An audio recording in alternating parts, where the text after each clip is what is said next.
vedi a noi che siamo tue creature e cibo del grangiule che manto tuo regale ci segni che servire e regnare.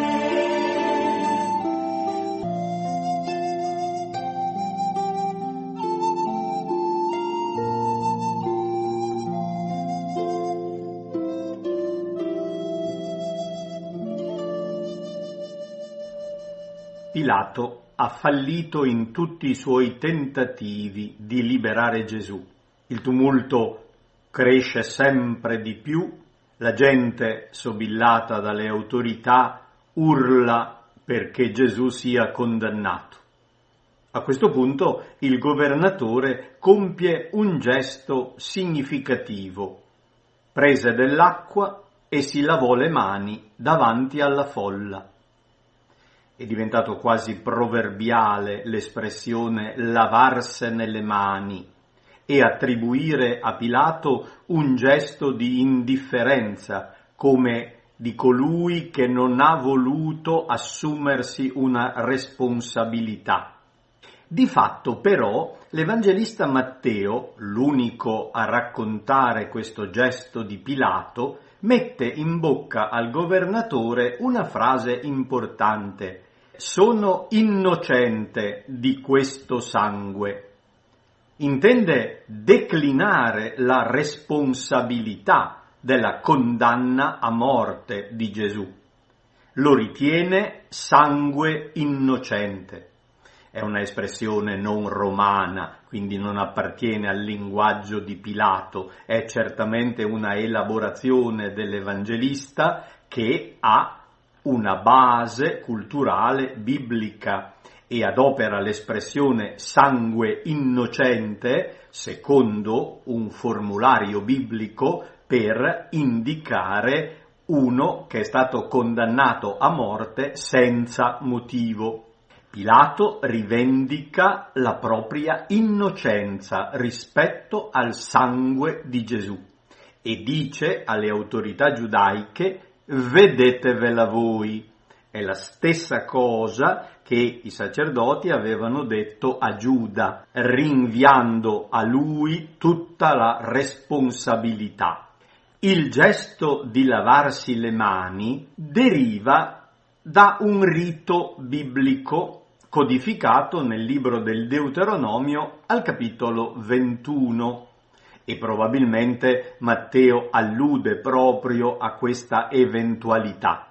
Qualora, dice l'antico testo normativo, si trovi un cadavere di un uomo ucciso in campagna senza sapere chi l'abbia ucciso, gli anziani della città più vicina, per non essere responsabili di quel sangue innocente, si laveranno le mani e diranno: le nostre mani non hanno sparso questo sangue, e chiedono in tal modo al Signore: non imputare al tuo popolo Israele sangue innocente. Lavarsi le mani vuol dire dichiarare di avere le mani pulite. È una espressione che ricorre, ad esempio, nel Salmo 26, là dove l'orante afferma: nell'innocenza lavo le mie mani e giro intorno al tuo altare. Così nel Salmo 73, colui che prega si lamenta con il Signore dicendo: invano ho conservato puro il mio cuore e nell'innocenza ho lavato le mie mani. Lavare le mani richiama l'innocenza, la non responsabilità di una sentenza ingiusta. Quindi Pilato non è responsabile di questa condanna.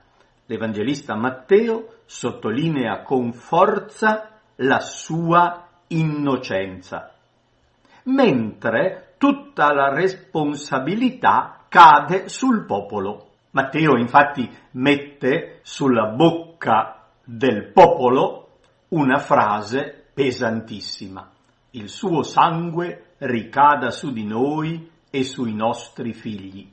Anche questa è una espressione tipicamente biblica.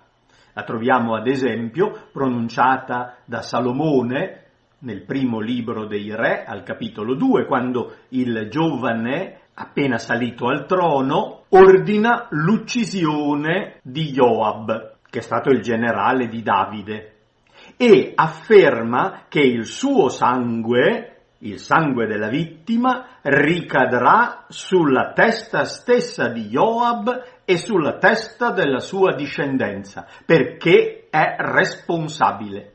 Analogamente, Geremia, al capitolo 26, quando arrestato dalle autorità del Tempio, dice: sappiate che se mi uccidete, ponete sangue innocente sopra di voi, sopra questa città e i suoi abitanti. Cioè, siete responsabili della mia uccisione. Il sangue invocato sopra di sé e sopra i figli indica una assunzione di responsabilità. Matteo vuole affermare con chiarezza che responsabile della condanna a morte di Gesù, sebbene innocente, è il popolo. Questa frase è stata purtroppo adoperata nei secoli contro il popolo di Israele, attribuendo in modo illegittimo la colpa a tutti i discendenti di quel popolo, proprio in forza di quella evocazione: il suo sangue ricada su di noi e sui nostri figli. Di fatto dobbiamo leggere questa frase non in senso di maledizione, perché la comunità cristiana ha saputo interpretare l'evento della condanna di Gesù come la fonte della benedizione. Il sangue di Gesù, afferma San Giovanni nella sua prima lettera, ci purifica da ogni peccato. Il sangue di Gesù su di noi non è maledizione, ma è fonte di salvezza, purifica dal peccato.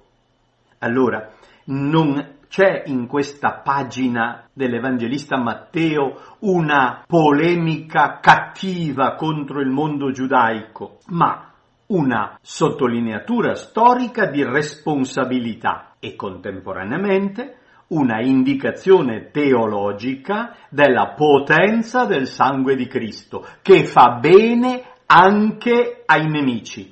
È sangue innocente, versarlo è colpevole, e tuttavia il sangue di Gesù ci purifica da ogni peccato. Invocarlo su di noi significa chiedere di essere liberati da ogni colpa. A questo punto il governatore Pilato abbandona Gesù nelle mani del popolo, mette in libertà Barabba, fa flagellare Gesù e lo consegna perché sia crocifisso. Ritorna ancora una volta quell'importante verbo consegnare, e i soldati compiono una parodia oltraggiosa, deridono Gesù come il re dei Giudei.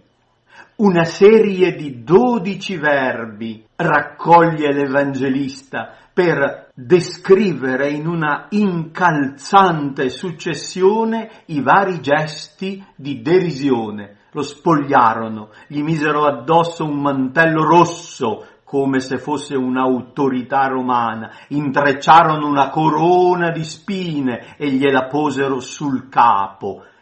Al posto di un'autentica corona, una parodia dolorosa, e al posto dello scettro gli misero nella mano destra una canna. Fingono l'adorazione inginocchiandosi davanti a lui, lo deridono chiamandolo re dei Giudei e lo salutano con il caire, il tipico modo greco di augurare gioia e salute. Gli sputano addosso, con la canna gli percuotono il capo, lo deridono, lo spogliano di quel mantello rosso e gli rimettono le sue vesti. Finita la parodia della regalità, lo conducono via per crocifiggerlo. Eppure Gesù è veramente il re, muto, silenzioso, deriso e umiliato, versa il suo sangue per la salvezza di tutti, anche di quelli che lo deridono, lo insultano, non lo riconoscono. Invochiamo su di noi la potenza buona del suo sangue che ci purifica da ogni peccato. Pilato, visto che non otteneva nulla, anzi che il tumulto aumentava, prese dell'acqua e si lavò le mani davanti alla folla, dicendo: «Non sono responsabile di questo sangue, pensateci voi». E tutto il popolo rispose: «Il suo sangue ricada su di noi e sui nostri figli». Allora rimise in libertà per loro Barabba, e dopo aver fatto flagellare Gesù, lo consegnò perché fosse crocifisso. Allora i soldati del governatore condussero Gesù nel pretorio e gli radunarono attorno tutta la truppa. Lo spogliarono, gli fecero indossare un mantello scarlatto, intrecciarono una corona di spine, gliela posero sul capo e gli misero una canna nella mano destra. Poi, inginocchiandosi davanti a lui, lo deridevano. «Salve, re dei Giudei!» Sputandogli addosso, gli tolsero di mano la canna e lo percuotevano sul capo. Dopo averlo deriso, lo spogliarono del mantello e gli rimisero le sue vesti. Poi lo condussero via per crocifiggerlo.